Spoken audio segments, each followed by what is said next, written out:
That after we've learned what we were supposed to, after we've grieved what we needed to, after we've let go, we may find that we've learned something that can help somebody else. That we can be of service to other people through it. That we gain greater compassion and empathy for other human beings. And that we may find that God's saying, I want you to use that to help people. And so this is a part of always striving for unity, love, and peace.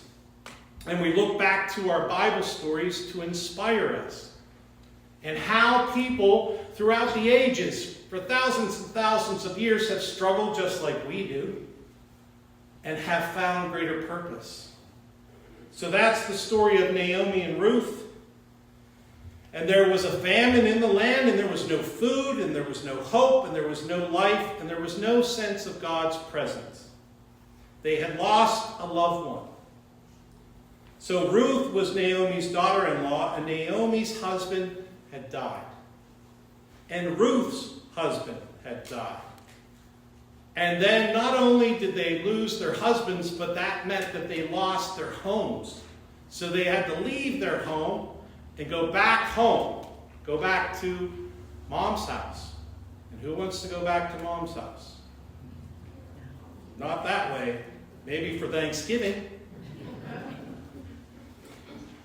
But they couldn't afford to live on their own, and they left their homes and traveled the road of misery together. And eventually they came to the crossroads.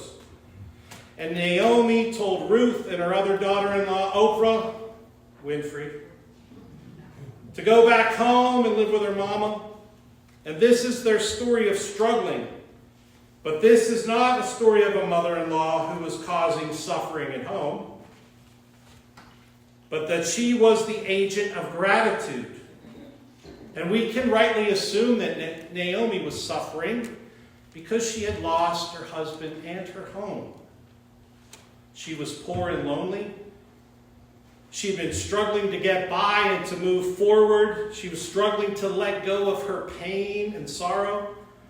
And so she was even trying to let go of these two daughters-in-law because their husbands had died and her connection with her was not the same. And she expressed her thanks to them. She said, may God treat you as graciously as you have treated my sons and your husbands and as you treated me. So even in the midst of her sorrow, she was expressing thanksgiving to them. And she blessed them and said, may God give each of you a new home and a new loved one or loved ones.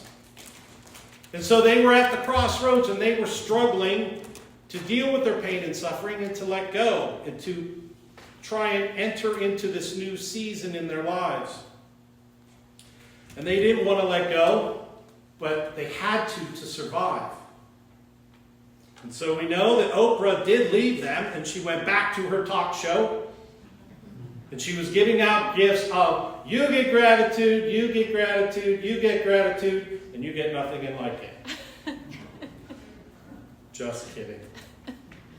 So we know that Naomi and Ruth were grateful to one another. They expressed their gratitude. They expressed their loyalty, and they went back to Bethlehem.